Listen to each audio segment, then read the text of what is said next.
자, 오늘 제가 이 제목으로 잡은 것은 이카루스의 비상과 추락입니다. 이카루스의 추락의 문제는요, 많은 예술가 그리고 학자들, 조각가들 그리고 심리학자, 철학자들이 탐구하는 주제입니다. 왜냐하면 이것이 인간의 문제이기 때문에 그래요. 인간의 문제. 모든 인간이 심리적으로 가지고 있는 현상이 이 두 가지 현상입니다. 비상과 추락이에요. 그러면 교황에 우리가 돈을 벌고 리더가 될 텐데 나는 리더가 아닌데 그렇게 생각하실지 모르는데요. 전부 리더가 되십니다. 그리고 적어도 나 혼자밖에 없다고 생각하더라도 적어도 자기 셀프 리더예요. 자기는 자기가 끌고 가야 될 거 아니에요. 그렇죠? 자기가 자기의 삶을 자기가 끌고 가는 이 셀프 리더가 돼야 된단 말이에요. 나무 말만 지금까지 나무 인생, 나무 말만 듣고 살았다면은 이제 내 자신 이 주체적 결정에 의해서 내 자신을 끌고 가야 되니까 전부 리더입니다. 그래서 리더가 되실 분들에게 어떻게 해야 되는가, 어떻게 해야 나락으로 떨어지지 않는가, 어떻게 해야 빈곤에서 탈출할 수 있는가 하는 얘기를 하도록 하겠습니다. 이카루스의 비상과 추락입니다. 이제 자, 이카루스라고 하는 인물이 누구인가? 이건 그리스 신화에 나오는 인물입니다. 그리스에 크레타 섬이라고 있습니다. 여기가 그리스고요. 여기가 크레타 섬입니다. 옛날 고대 고시국가 시대에 크레타 섬에 미노스 왕이 집권을 하고 있었는데 다이달로스라고 하는 기술자입니다. 공예의 기술자가 공예와 조각과 뭘 만드는 건축의 기술자가 크레타 섬에 와서 하도 기술이 좋으니까 미노스 왕의 총애를 받으면서 살고 있었습니다. 그런데 여기에서 다이달로스라는 이 기술자는 궁녀와의 사이에 카이루스라고 하는 아들을 낳게 됩니다. 자, 아들을 낳았는데 여기서 무슨 일이 벌어지냐 하면은 우두 신인의 계문을 낳은 미노스 왕비 파시파에. 이 미노스 왕이 된 것은요, 일반적으로 부왕이 아들들에게 왕권을 물려줄 때 아들들 간에 치열한 권력 투쟁이 벌어집니다. 미노스 왕도 마찬가지였어요. 그래서 미노스가 왕이 되기 전 왕자 시절에 포세이돈 들어보셨죠? 바다의 신, 지진의 신, 말의 신입니다. 그런데 여기서 그리스나 로마 신화에 나오는 신은 우리 동양에서 생각하는 귀신이라든가 그런 신의 개념이 아니에요. 그냥 사람의 형상을 그냥 그렇게 한 거예요. 즉 인간들이 살아가는 모습을 묘사하기 위해서 약간의 능력을 가지고 있는 그런 이 인성을 부여해서 그런 존재를 신이라고 그랬습니다. 자, 요 포세이돈은요 항상 요 삼지창을 들고 있어요. 삼지창이 뭘 의미하냐면 비, 구름, 바람입니다. 비, 구름, 바람. 근데 어르신들 우리 단군 신화에 우리 단군 왕검이 신단수에 내려올 때 세 사람의 신하를 데리고 왔어요. 그게 뭡니까? 비, 구름, 바람이에요. 운사, 우사, 풍사. 그러니까 동양이나 서양이나 고대 사람들은 비가 어떻게 내리는지, 왜 구름이 없다가 느닷없이 나타나는지, 조용하다가 바람은 왜 부는지 굉장히 겁이 났을 거 아니에요. 그러니까 그런 것들이 하나의 신앙의 주제가 됩니다. 자, 이 포세이돈에게 부탁을 해서 미노스가 포세이돈 당신이 나에게 아주 기가 막히게 잘생긴 황소를 하나 보내주면 포세이돈이 나를 지지하고 있다 이렇게 미노스 국민들에게 이야기하면 내가 왕이 될 거다. 포세이돈은 그걸 보내줬어요. 그러니까 크레타 국민들은 미노스가 포세이돈의 지지를 받고 있네. 그래서 미노스가 왕이 됩니다. 왕이 되는데 왕이 된 다음에는 그 황소를 포세이돈에게 반납하기로 했어요. 반납하기로 했는데 미노스가 왕이 되고 보니까 화장실에 갈 때하고 나올 때하고 마음이 달라졌어. 이 황소가 너무 잘생겼거든. 그래서 뒤로 꼽을 쳐놓고 못생긴 황소를 갖다 줬어요. 여기 가져왔습니다 하고.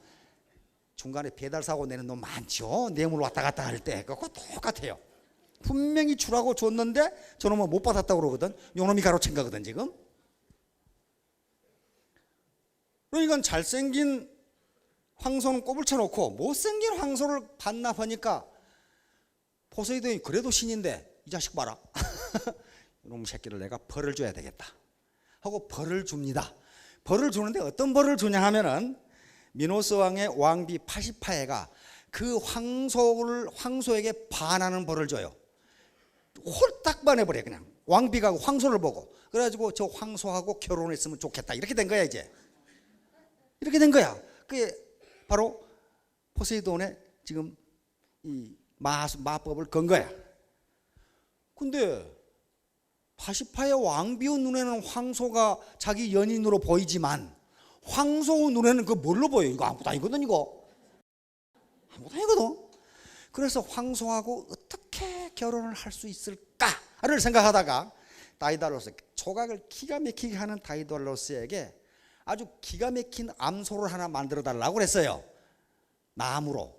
겉으로 보기는 완전히 암소야. 그래서 그 마치 트로이의 목마처럼 그 암소 속에 파시파의 왕비가 들어가서 그 황소와 관계를 해서 아들을 낳습니다. 그게 미노타우로스라는 아들이에요. 자, 요게 암소입니다. 지금 암소를, 요게 파시파의 왕비예요. 이건 엄청나게 많은 의미를 내포하고 있고 이것이 예수로 주제가 되기 때문에 그림입니다. 이게 다이달로스입니다. 이렇게 줘요. 자, 근데 미노타우로스는 그러니까 어떻게 되겠어요? 왕비가 황소하고 관계를 해서 낳았으니까 머리는 황소이고 밑에는 사람이에요. 요걸 파시파의 왕비가 어려서 길렀는데 점점 갈수록 포악해져. 그래서 미노스 왕이 다이달로스에게 한 번 들어가면 나올 수 없는 미로를 만들라고 그랬어요. 미로. 이게 라비린토스라고 하는 미로입니다. 라비린토스. 자, 파시파의 왕비고 미노타우로스입니다. 머리는 황소이고 몸은 사람이에요. 요걸 낳은 거예요. 지금 어려서 이렇게 길렀는데 점점 포악해져서 기를 수가 없으니까 라비린토스, 즉 미로에다 가다 버립니다. 여기 가두면 못 나오게 만들어 놓은 거예요. 이제 이것을 다이달로스가 만들어 줍니다. 여기 가다 버렸어요. 자, 그런데 미노스 왕이 그 당시 아테네에서 올림픽이라는 게 있었죠. 자기 아들이 아테네 체육 경기를 갔다가 거기서 피살당해 버려. 그래서 미노스 왕이 뿔따구가 나가지고 군대를 이끌고 아테네를 침공합니다.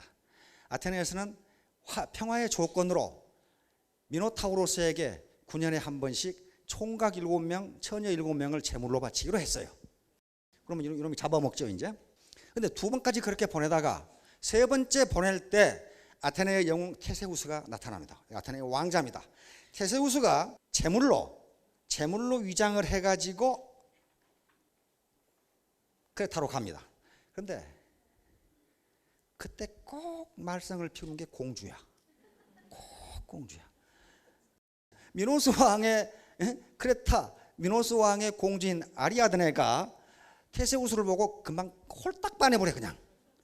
그래 가지고 미노타우로스를 죽일 수 있는 칼과 자기가 짠 붉은 실을 줍니다. 붉은 실은 왜 필요하겠어요?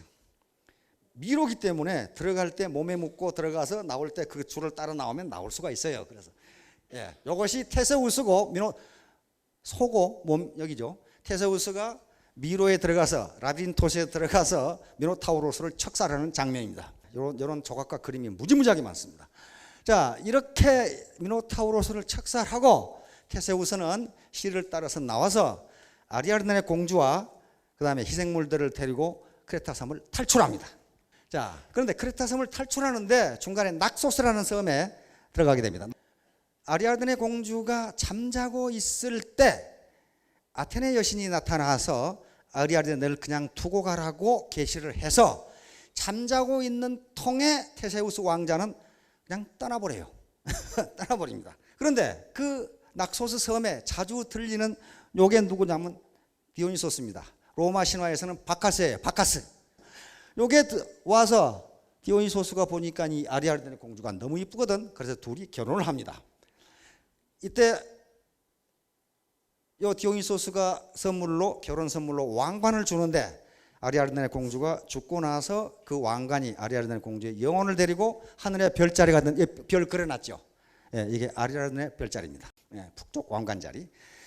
자, 현대적 모던 버전 아테나 여신입니다. 이게 이지스 방패입니다. 방패. 이게 오스트리아, 이게 의사당 같은데요. 오스트리아 국기가 보이니까 이게 아테나 여신상입니다. 왜 여기다 세워놨냐면요. 이게 지혜와 전쟁과 기술의 여신입니다. 근데 지혜와 전쟁이 무슨 관계가 있는가? 밀접한 관계가 있어요. 전쟁은요, 지혜가 없으면 이기지 못합니다. 그래서 지혜와 전쟁의 여신이에요. 여기다 나라를 수호하는 의미로 이렇게 지금 상징적으로 만들어 놓은 거죠. 그래서 아테나가 나오니까 요게 아테나입니다. 그러니까 우리가 생각하는 신 그런 개념이 아니에요. 사람 개념입니다. 아테나고 요 헤라입니다. 헤라는 제우스의 부인입니다. 요건 아프로디테입니다. 아프로디테는 로마 신화로 보면 비너스가 됩니다. 미의 여신이 아프로디테예요. 아프로디테고 요건 트로이 왕자 둘째 왕자 파리스입니다. 영어로 뭐라고 됐냐면 서베이 한다고 되어 있어요. 다시 말하면 트로이 왕자 파리스가 아프로디테의 몸을 검사하고 훑어보고 있는 중입니다. 그러니까 보세요 하고 이러고 있죠. 그렇잖아요. 그 그림이에요 지금. 예, 그래서 파리스 왕자가 이게 아테나보다는 아프로디테가 더 이쁘니까 여기다 사과를 줍니다. 사과는 사랑의 의미죠. 하트. 그러니까 아테나가 얼굴을 찡그리고 있는 모습입니다. 왜 저놈한테 주나 저년한테 주나 이러고 지금 요 그림이에요. 자, 그런데 나중에 미노스 왕이 그 자초지종을 다 알게 돼요. 다시 말하면 자기 왕비가 미노타우로스라고 하는 소대가리의 사람 이 아들 괴물을 낳은 것은 다이달로스라는 놈이 암소를 만들어 주었기 때문에 그렇게 됐다는 걸 알게 돼요. 그래서 다이달로스와 그 아들인 이카루스를 바로 라비린토스에 가두어 버립니다. 그러니까 어떤 현상이 빚어졌어요? 그놈은 이것을 나중에 다이달로스 컴플렉스라고 그러는데 자기 재주 때문에 자기가 당하는 걸 다이달로스 컴플렉스입니다. 자기가 만든 미로에 한 번 들어가면 나올 수 없는 미로에 자기가 빠진 거예요. 역사적으로 그런 거 많죠. 길로또 만든 놈이 지가 목자라 죽고, 중국에 보면 지가 법 만들어 가지고 지가 그 법에 죽고 그런 게 많아요. 다시 말하면 자기 꾀에 자기가 빠지는 거예요. 자기 장점 때문에 자기가 망가지는 것을 다이달로스 컴플렉스라 그러는데 바로 그렇습니다. 이게 갇혀버렸어요. 이카루스하고 갇혀버렸어요. 그런데 문제는 이 미궁에서 탈출을 해야 될 거 아니에요. 그런데 걸어서는 탈출을 할 수가 없어요. 자기가 만들었지만은 어디로 나가는 구멍을 몰라. 그럼 어떻게 해야 되겠습니까? 하늘로 솟아오르는 수밖에 없어요. 그렇죠? 하늘로 날아가는 수밖에 없어. 그게 크레타 섬이니까 그 배를 전부 다 왕이 통제하고 있으니까 바다를 건너갈 수가 없잖아요. 나올 수도 없고. 그래서 하늘로 솟아서 날아가는 수밖에는 없어요. 이게 다이달로스고 이게 이카루스예요. 아들 이카루스, 다이달로스. 다이달로스는 하늘에서 섬이니까 새들이 날아다니겠죠. 이 라비린토스 미로 위로 떨어지는 날개를 수년간 수집해서 날개를 만듭니다. 날개 깃을 가지고. 그래서 이렇게 지금 이카루스고 다이달로스입니다. 나는 연습을 지금 시키는 거죠. 그래서 여기서 라비린토스에서 비상을 하는데 성공합니다. 다음 여기 날아가죠. 그런데 다이달로스가 자기 아들 이카루스에게 누차 경고를 했어요. 너무 높게 날지 말라. 왜냐하면 날개를 뭘로 붙였냐면 밀랍으로 붙였어요. 왁스 밀랍으로 붙였기 때문에 너무 높이 날면 태양열 때문에 밀랍이 녹아서 떨어져 죽는다. 너무 높이 날지 말라. 바다 밑에 너무 낮게도 날지 말라. 너무 낮으면 습기 때문에 날개가 무거워서 날지 못한다.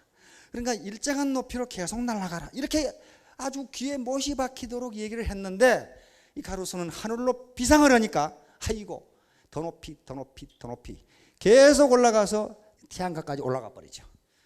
자, 그래서 날개가 녹아서 떨어집니다. 이게 이카루스의 추락이에요. 떨어지죠. 이카루스의 추락이에요. 자, 이카루스의 비상과 추락은요, 많은 철학자, 심리학자, 화가, 예술가들의 또 시인이라든가 소설가, 희곡의 주제가 됩니다. 인간의 욕망이에요. 날개를 달면 한없이 올라가고자 하는데 그러다가 어느 날 그냥 갑자기 처박혀요. 네. 이게 아주 가장 유명한 그림 중에 하나입니다. 이게 이카루스의 추락인데 이카루스가 어디 있는지 한번 보세요. 잘 안 보여. 그렇죠? 안 보이는데 잘 보면 보여요. 여기요. 여기 팔만 하나 보이네. 여기 팔. 머리도 없고 팔만 하나. 나중에 자세히 보면 이쪽에 발도 2개 나와 있어요. 자, 그런데요. 여기서 밥 깔고 있죠. 밥 깔고 있는데 이 자식이 빠져 죽든 말든 아무 관심이 없어요. 이 사람은 양치고 있는데 이놈이 사람 살리라고 고함을 지는데 니까 놈이 빠져 죽고 말건 내가 무슨 상관이 있어? 더 한심한 사람은 아니 한심한 아니라 무관심한 사람은 옆에 낚시질하고 있는데 여기 빠져 죽는데 낚시에만 관심이 없지 아무 관심이 없어. 빠져 죽는데.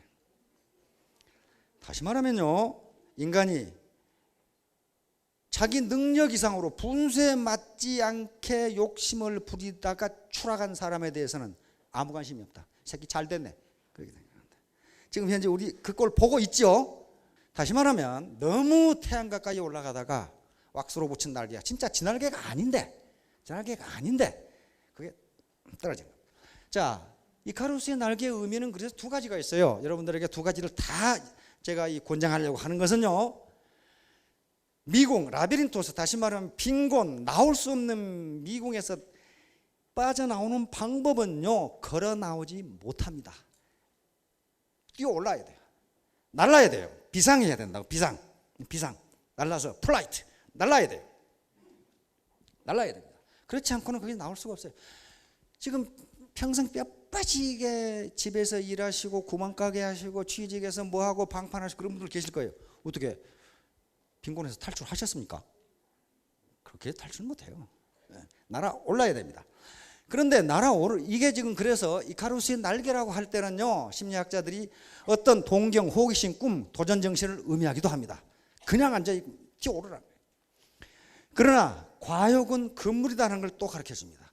그렇게 튀어오르되 그게 왁스로 붙인 날개니까 너무 태양 가까이 올라가려고 하지 마라.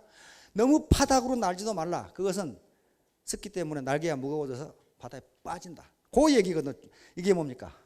동양에서 얘기하는 중용우도입니다. 중용우도. 자, 바로 이카루스 컴플렉스, 다이다로스 컴플렉스 아까 제가 설명을 했습니다. 분명히 그 미로에서 빠져나올 수 있는 방법이 있는데, 치솟아서 나올 수 있는 방법이 있는데 그걸 안 하는 거예요. 이게 이카루스 컴플렉스예요. 안 하는 거예요. 현상의 안주. 여기서 빠져나와야 되는데 아이고 나는 안 돼. 이게 이카루스 컴플렉스입니다. 그런데 마찬가지로 다이다로스 컴플렉스는 자기가 가진 기술, 자기가 가진 장점 때문에 자기가 미궁에 빠지는 거. 이걸 다이다로스 컴플렉스라. 그런 사람이 많아요. 내가 누군데? 내가 서울대 나왔거든. 서울대 나오면 뭐합니까? 미로에서 빠져나오지 못하면 그 장점이 자기가 가진 서울대학을 나왔다 또는 내가 고관 대작이었다, 그 장점이 자기를 붙들고 미로에서 못 빠져나오게 하는 거. 이게 다이다로스 컴플렉스라고 얘기를 해요. 자, 이건 동양의 과유불급하고 똑같습니다. 이게 논어에 있는 말입니다. 지나친 것은 미치지 못함과 같다. 지나친 것은 미치지 못함만 못하다. 그런 말은 없습니다. 이 유자가 같을 유자예요. 자공이라는 사람이 있는데요, 이 공자의 10대 제자 중에 한 사람입니다. 자공이 물었어요. 사여 상야 숙현. 사는요, 자장의 이름이 사입니다. 요거 상은 자하, 둘 다 아주 뛰어난 제자인데, 자장하고 자하는 누가 낫습니까? 누가 현명합니까? 이렇게 물었어요. 그러니까 공자가 대답하기를 자장은 지나치고 자하는 미치지 못한다. 그러니까 요 자공이 뭐라고 하냐면, 그러면 지나친 놈이 더 현명합니까? 이렇게 물었단 말이에요. 그러니까 공자가 no, 과유불급 이렇게 딱 해요. 지나친 것과 미치지 못한 것은 똑같다. 다를 바가 전혀 없다. 다시 말하면 중용지도, 중용의 도를 택하지 않았기 때문이다. 그런 얘기입니다. 자, 애터미 사업에서도 과유불급이 진리다. 다시 말하면 너무 지나쳐도, 너무 욕심을 내가지고 너무 빠른 시간 내에 부자가 되고 직급으로 올라가려고 하면 반드시 요즘 우리 사회에서 많이 쓰는 꼼수를 쓰게 돼요. 꼼수를 써가지고 나중에 추락을 하는 걸 내가 많이 봤어요. 지금도 헤매는 사람이 있어. 그거 하다가. 그러나 또 미치지 못한 거, 아까 엉덩이에 땀띠 나도록 컴퓨터만 들어봐고 동그라미 그리고 있는 사람이 있어요. 그것도 안 된다. 그래서 중용지도, 자기 있는 힘껏 뛰는데 얼마를 뛰어야 되느냐는 거야. 다음. 자, 스트레치 목표.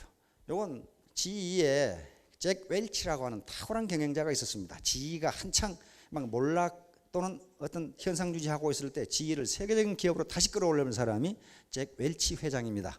이 양반이 목표를 정할 때 스트레치 목표, 스트레치 고울이라는 걸 제시를 했어요. 다시 말하면 목표를 너무 낮게 잡으면 그거 힘껏 노력 안 해도 달성되니까 창의성도 안 나오고 일도 열심히 안 는다 그 말이에요. 그런데 목표를 지나치게 높게 잡으면 백날해도 안 되니까 처음부터 포기한다 그 말이에요.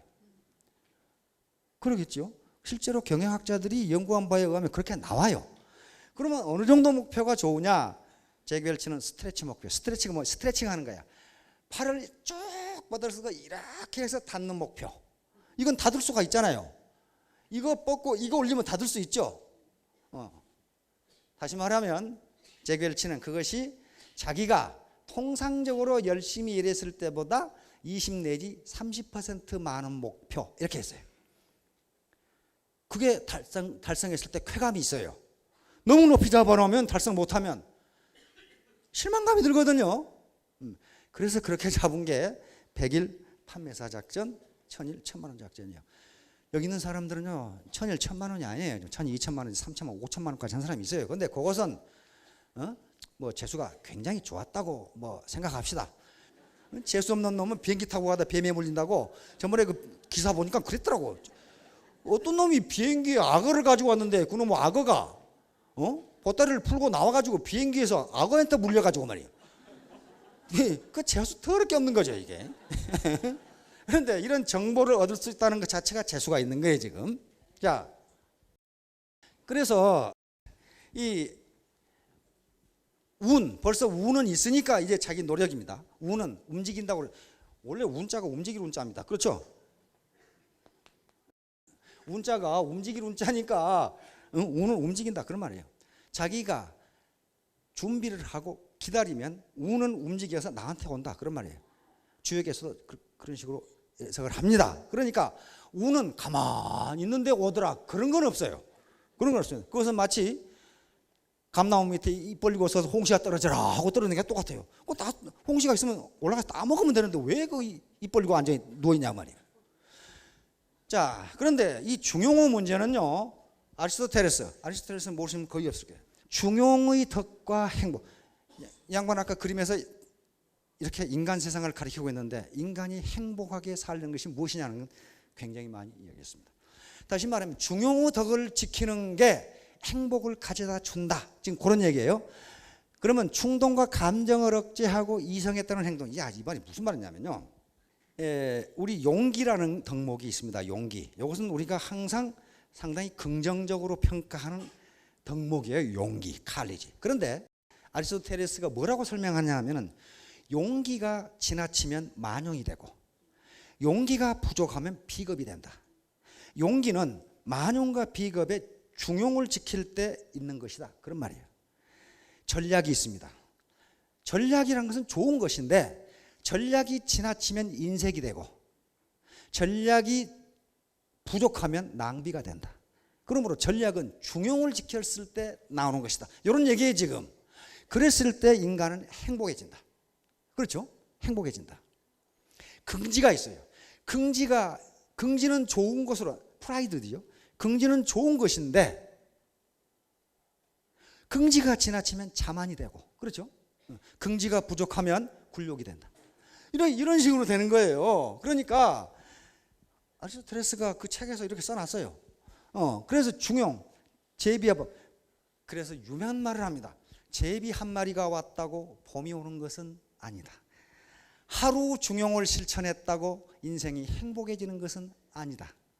날마다 중용의 덕을 실천을 해서 그것이 몸에 배어서 스스로 자기가 생각지도 않은데 중용의 덕을 행할 때 인간은 행복해진다. 그게 중용의 도예요. 서양에서 말하는. 그 동양에서 말하는 거 비슷하죠. 자, 그래서 중용의 덕과 사회는 뭐냐면요. 아리스토텔레스는 중용은 산에서 돌을 닦고 있는 사람한테는 전혀 필요 없다 그랬어요. 왜냐하면 산에서 돌을 닦고 혼자 사는데 그놈이 오줌을 아무거나 싸건 나무에다 주먹질을 하고 무슨 상관이 있어요. 인간 세상하고. 그러므로 중용은 사회를 이루고 더불어 살아가는 사람들에게 필요하다. 그렇죠? 왜? 내 행동이 다른 사람에게 영향을 주니까. 그래서 그 유명한 인간은 사회적 동물이다. 그 당시 사회라는 게 도시국가니까 인간은 정치적 동물이다. 그 말이에요. 그러니까 여기에서 중용의 덕을 실천하면서 사는 게 모든 사람의 행복을 가져온다. 그러므로 국가, 사회, 조직은 어떤 특정인의 것이 아니고 모든 사람의 행복을 위해서 존재한다. 그런 얘기를 한 거예요. 그러니까 애터미는 어떻습니까? 어떤 특정인의 돈벌이를 위해서 존재하는 것이 아니고 모든 사람이 골고루 행복하게 살기 위해서 존재한다. 그렇게 생각하시면 돼요. 이게 중용의 덕이에요. 자, 이게 아리스토텔레스입니다. 자, 이 그림은요, 라파엘 미켈란젤로 라파엘 아시죠? 르네상스 최고 작품 중에 하나로 꼽는 작품인데 아직 저는 못 봤어요. 바티칸 궁전 벽화로 있답니다. 여기에 지금 아테네 학당입니다. 아테네 학당은요 플라톤의 학교입니다. 이 학당을 아카데미라고 그랬어요. 그래서 지금 아카데미 그러면 대학을 의미합니다. 그런데 여기에 지금 플라톤과 아리스토텔레스가 걸어오고 있고 여기에 그 당시에 아테네의 현자들이 다 들어가 있어요.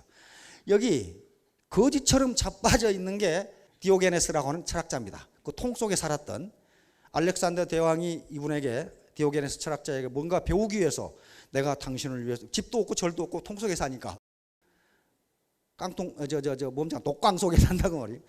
알렉산더 대왕에서 내가 당신에게 해줄 게 뭐요? 그랬더니 좀 비켜달라고 그랬죠.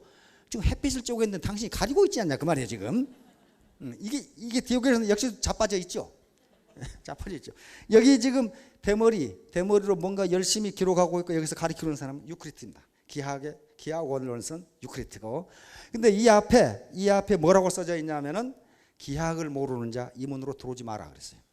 좀 철학을 공부하는데 수학을 모르는 놈은 이 문으로 들어오지 마라. 다시 말하면 수학과 철학은 하나다. 그런 말이거든 지금. 그런데 요 그림을 확대한 게 요거예요. 요 플라톤, 아리스토텔레스. 여기 지금 희미하게 나오는데요. 플라톤의 손가락을 가만히 보세요. 어디를 가리키고 있어요? 하늘을 가리키고 있어요. 형이상학, 이데아, 근본적인 진리가 무엇이냐. 하늘을 가리키고 있죠. 그리고 자기가 쓴 책입니다. 철학책인데요. 이걸 어떻게 들고 있어요? 수직으로 들고 있습니다. 하늘을 가리키도록 수직으로 들고 있어요. 라파엘의 그림이에요. 자, 이건 아리스토텔레스입니다. 아리스토텔레스 손은 어디 있어요? 세상을 가리키고 있습니다. 세상 행복, 아름다운 자연 이렇게 하고 있죠. 자기가 쓴 윤리학이라는 책을 수평으로 들고 있어요. 이렇게 세상입니다. 이 세상 사람들의 행복. 플라톤은 근본적인 진리, 이데아, 형이상학. 자, 이건 아리스토텔레스가 알렉산더를 가리키고 있는 모습입니다. 알렉산더 대왕의 스승이 아리스토텔레스입니다. 역사상 가장 위대한 전략가로 치는 게 알렉산더 대왕인데 22살의 왕이 돼서 32살에 죽었습니다. 10년간 한 일은 전쟁밖에 없어요. 인도에 갔다 오다 말라리아 걸려 죽었어요. 그런데 어떻게 그렇게 위대한 왕이 될 수 있었느냐? 처음부터 왕자 시대는 개망난이었답니다. 자기 기분 나쁜 놈 다 찔러 죽이고 엉망진창이었는데 그래서 부왕인 필립 왕이 아리스토텔레스에게 교육을 의뢰했어요. 아리스토텔레스가 뭘 가르쳐요? 전략을 가르쳤어요? 천만의 말씀입니다. 바로 호머의 일리아드, 오디세이와 일리아드 시를 가르쳤어요. 거기서 고대 영웅들이 어떤 인품과 도덕성을 가지고 있었는가, 시는 어떤 것인가. 아리스토텔레스의 시학은 유명하죠. 시는 어떤 것인가 하는 걸 거기서 사람이 돼서 세계 최고의 전략가가 되어버리는 게 알렉산더 대왕이에요. 자, 호가호이. 이것은 이제 서양으로 갔으니까 동양으로 다시 돌아와야 되겠죠. 여우가 호랑이의 이세를 빌린다 그 말이에요. 어르신들 아시죠? 호가호이한다. 자식 호가호이한다. 이건 전국책이라는 책에 나오는 이야기입니다. 여기에 무슨 얘기가 나오냐 하면요. 그 초나라, 전국시대는 나라가 다 망하고 7개가 남는데 초나라에 소왕이라는 사람이 있는데 초나라가 굉장히 강했어요. 근데 그 제상이 소해율이라는 제상인데 어느 날 소왕이 신하들을 모아놓고 북방 6개국이 소해율을 무서워한다는데 그게 사실인가? 이렇게 물어봤어요. 자기 제상이거든요. 다른 신하들이 아무 대답을 못하는데 강일 또는 강을이라고 하는 신하가 나타나서 그렇지 않습니다 라고 대답을 하는 거야. 뭐냐면 강일은 항상 헐뜯는 놈이 있죠. 남이 잘 때는 꼴을 못 본 놈이 있어요. 근데 역사적으로 보면요, 남 잘 때는 꼴 못 보는 놈은 지 잘 되는 꼴을 보여준 적이 없어요. 그거 명심하기 바랍니다. 지 잘 때는 꼴 좀 보여주면 좋은데 그거 못 보여줘. 그러니까 나무 잘 되는 꼴을 볼 수 있어야 됩니다. 소해율이 그렇지 않습니다. 아니 저 강을이 안 그래도 평소에 소해율이 너무 똑똑하고 잘 나가서 저 새끼를 헐뜯어야 할 시기가 언제 헐뜯을꼬 했는데 기회가 온 거예요. 그래서 소해율을 그렇게 무서워하는가? 그러니까 아닙니다. 소해율을 무서워하는 게 아니라 대왕과 대왕의 100만 대군을 무서워합니다. 그것은 마치 옛날에 호랑이는 백수의 왕으로 모든 짐승을 잡아먹는데 어느 날 여우를 잡아먹으려고 여우를 잡았습니다. 그런데 여우가 하는 말이 나는 천재께서, 천재는 하느님이죠. 천재께서 백수의 우두머리로 내려보냈는데 얼마 전에 당신이 나를 잡아먹으면 천재의 명을 어긴 것으로 천벌을 받을 것이다 그랬어요. 그런데 호랑이가 쉽게 거짓말하는 것 같거든. 당신이 내 말을 못 믿겠거든. 내가 앞장서서 갈 테니까 당신이 내 뒤에 바짝 따라오라. 그러면 모든 짐승들이 나를 보자마자 도망갈 것이다. 그래 따라가 봤어요. 따라가니까 정말 보자마자 다 도망가요. 근데 사실은 짐승들이 보고 도망간 건 뒤에 호랑이 때문에 도망가서. 근데 여우가 보세요. 나를 보자마자 도망가잖아요. 둔한 호랑이는 그런가 보다. 그렇게 생각해. 이게 호가호이예요. 그러니까 호가호이는 어떤 권력자의 권력을 빙자해서 자기 권력을 휘두르는 겁니다.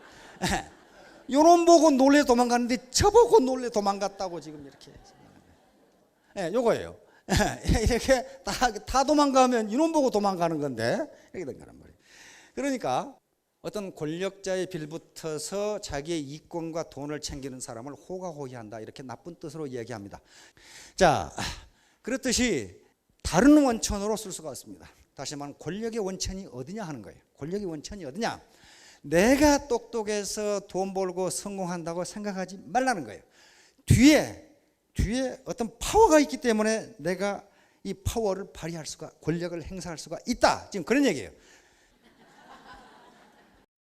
여기에 리더들이 있고 중간 리더들이 있는데 리더들이 권력을 행사해서 이 사람들을 뜻대로 부립니다.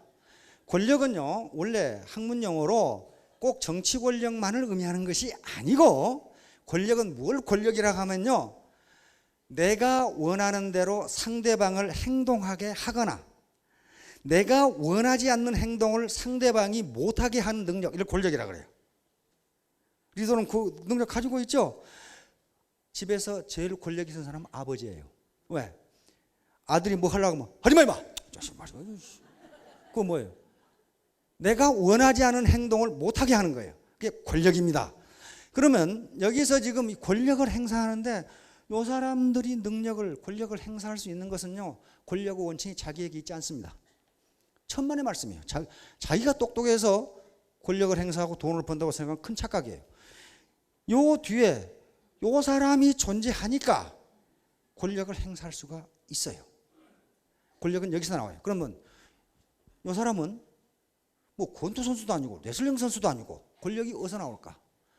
왜 이 사람이 권력을 행사하고 리더들을 통제할 수 있을까? 그것은 애텀이라고 하는 회사가 있기 때문에 가능합니다. 이게 무너지면요, 요 사람 말 들을 사람 한 놈도 없어요. 내가 확인해 봤어. 말 들을 거라니까 안 듣는데. 안 듣는데. 다시 말하면, 그러면 이 사람들이 이 사람 말 듣겠냔 말이에요. 안 들어요. 네가 뭔데? 왜? 권력의 원천이 없어져 버렸어요. 그러면 이 회사가 그런 권력, 파워를 행사할 수 있는 것은요, 누구 때문에 그러냐면 이 고객 때문에 그래요. 고객들이 이 물건을 사주기 때문에 이게 무너지지 않고 존재하고 줄줄이 도미노처럼 권력을 행사할 수 있어요. 그러니까 이 회사를 망하게 하는 굉장히 좋은 방법은 여기를 교란시키면 돼요. 이게 물건 형편없어. 이 새끼들 아주 비양심적인 놈들이야. 이렇게 해서 이게 무너지면요, 그대로 무너져요. 자, 이건 역으로 생각하면요, 여러분들이 돈을 벌고 그 다음에 회사가 영속적으로 존재를 해서 유산 상속을 해주고 이렇게 가려면요, 이게 무너지면 안 되고 이게 무너지지 않게 하려면 이게 기반이 돼야 돼요. 요 사람들은요, 여기에 존재하는 것이 여기만 존재하는 것이 아니고 뺑 돌아서 여기도 존재해요. 다시 말하면 대통령이 무소불위의 권력을 행사하지만 그것을 뒤집어 버릴 수 있는 사람이 그걸 당하고 있는 국민들이에요. 그렇잖아요. 따라서 우리는 어떻습니까? 여기 사업자 전부 리더가 되실 분들인데 나만 잘 먹고 잘 살면 된다가 아니고 도미노처럼 연결되어 있기 때문에 하나가 무너지면 다 무너지게 돼 있어요. 이게 네트워크입니다. 네트워크. 일반 기업은 그렇지 않아요. 뭐 사원 하나 나가면 다른 놈 하나 채우면 돼요. 그렇지가 않습니다. 네트워크는 인간 휴먼 네트워크, 인간 그물망이기 때문에 하나가 구멍 하나 찢어지면 다 찢어져요. 자, 다음. 자, 수락석출. 이것은 소동파의 시에서 나온 겁니다. 소동파의 시에 적벽부가 있는데 전 적벽부, 후 적벽부가 있어요. 여기에 적벽부를 두 번 여름에 놀러 가고 가을에 놀러 갔는데, 여름에 놀러 갔을 때는 물이 많이 차 있었어요. 가을에 놀러 가니까 물이 빠져가지고 돌이 드러나 있어. 그래서 시 중에 수락석출이라는 말이 있습니다. 물이 빠지자 돌이 드러났네, 그 말이에요. 이것은 오늘날 어떤 의미로 쓰냐 하면은 일에 흑막이 거치자 그 진상이 드러난다, 그런 말이에요. 그러니까 애터미 사업을 하건 무슨 사업을 하건 뒤에서 꼼수를 부리고 있으면 처음에는 잘 몰라요. 나중에 돌처럼 드러납니다. 이걸 사필귀정이라고 그럽니다. 처음에는 꼼수를 쓰는 것이 잘 되는 것 같지만은 모든 일은 올바른 방향으로 진행된다는 거예요. 규착된다, 그 말이거든요. 자, 사불범정, 사사로운 것이, 삿된 것이 올바른 것을 범하지 못한다, 그런 말이고요. 인과응보는 다 아시죠? 종두둑두, 콩을 심으면 콩을 얻는다. 종과 득과는 오이를 심으면 오이를 얻는다. 우리 속담에 콩 심은 데 콩 나고 팥 심은 데 팥 난다. 다시 말해 세상에 공짜는 없다, 그 말이에요. 자기가 노력한 대로 얻고 자기가 배운 대로 그리고 베푸는 대로 얻는다, 그런 얘기입니다. 자, 한계효용 최강 법칙과, 이건 경제학에서 가장 유명한 법칙 중에 하나가 한계효용 최강 법칙입니다. 모든 재화를 소비하면 할수록, 많이 가지면 가질수록 추가로 얻는 재화의 가치는 떨어진다, 그런 말이에요. 지금 이것은 대단히 유명한 법칙이고, 이것이 없이는 현재 경제 정책이나 경제 이론이 되질 않습니다. 모든 경제 정책은 여기에 따라서 합니다. 예를 들면 우리가 목마를 때 물을 마신다고 생각해 봅시다. 첫 모금이 어떻습니까? 꿀맛이죠. 점점점 소비를 늘려가면 한계 효용이 제로가 되는 시점이 돌아와요. 그때 딱 그릇을 놓으면 아우 시원해. 그때 한계 효용이 제로예요. 거기다가 더 마셔. 그럼 어떻게 됩니까? 그때부터는 한계 효용이 마이너스가 된다고 이야기합니다. 마시면 마실수록 점점 효용이 떨어져요. 만족이 떨어져. 밥도 마찬가지예요. 배고플 때 밥 먹으면 처음에 꿀맛 같다가 점점 한계 효용이 제로가 되면 숟갈을 딱 놓습니다. 그런데 더 먹어. 그럼 어떻게 됩니까? 마이너스가 돼요. 이런 식으로 모든 재화는 소비하면 할수록, 가지면 가질수록 그 효용이 떨어져요. 그런데 그렇지 않은 게 두 가지 괴물이 있는데 돈과 권력입니다. 돈은 가지면 가질수록 더 많이 갖고 싶어요. 99만 원 가진 놈이 100만 원 채우기 위해서 10만 원 가진 놈한테 만 원 뺏는다, 그런 말이에요. 다시 말하면 99만 원 가진 놈은 만 원이 무지무지 귀하게 생각되는 거예요. 그럼 만 원만 있으면 100만 원을 채운단 말이에요, 지금. 자, 권력도 마찬가지입니다. 두 개는 중독성이 있어요. 중독성이 있습니다. 마약 중독되듯이 마약은 중독되면 많이 먹으면 많이 먹을수록 나중에는 더 많이 먹어야 돼요. 그래야 효과가 나타나죠. 돈이나 권력도 처음에는 아주 기가 막히게 좋죠. 그러다가 많이 가지면 가질수록 더 많이 가져야 겨우 효과가 나타나요.